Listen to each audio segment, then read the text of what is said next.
Katulad ko rin ba kayo na minsan di ko maiwasan na itanong sa sarili ko kung hanggang saan ba ako, kung saan ba ako dadali ng tadhana, kung saan ba ako dadali ng sitwasyon at ng sarili ko ngayon. Kasi minsan nakakaramdam din ako ng pagod, pero wala namang choice kundi lumaban palagi dahil yun lang naman talaga ang dapat. Kaya kung katulad lang din kita, lagi kang lumaban sa buhay.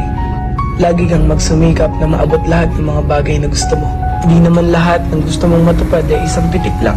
Lahat ng tagumpay at mga bagay na gusto mong matupad, pagod, puyat at hirap ang dapat mong isakripisyo. Tapos huwag kang susuko hanggang sa makuha mo na lahat. Kaya ikaw, alam kong katulad lang din kita.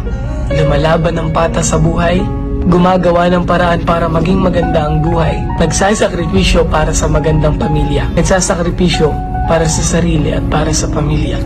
Ingat kayo palagi, stay safe, and follow me. Katulad ko rin ba kayo na minsan di ko maiwasan na itanong sa sarili ko kung hanggang saan ba ako, kung saan ba ako dadali ng tadhana,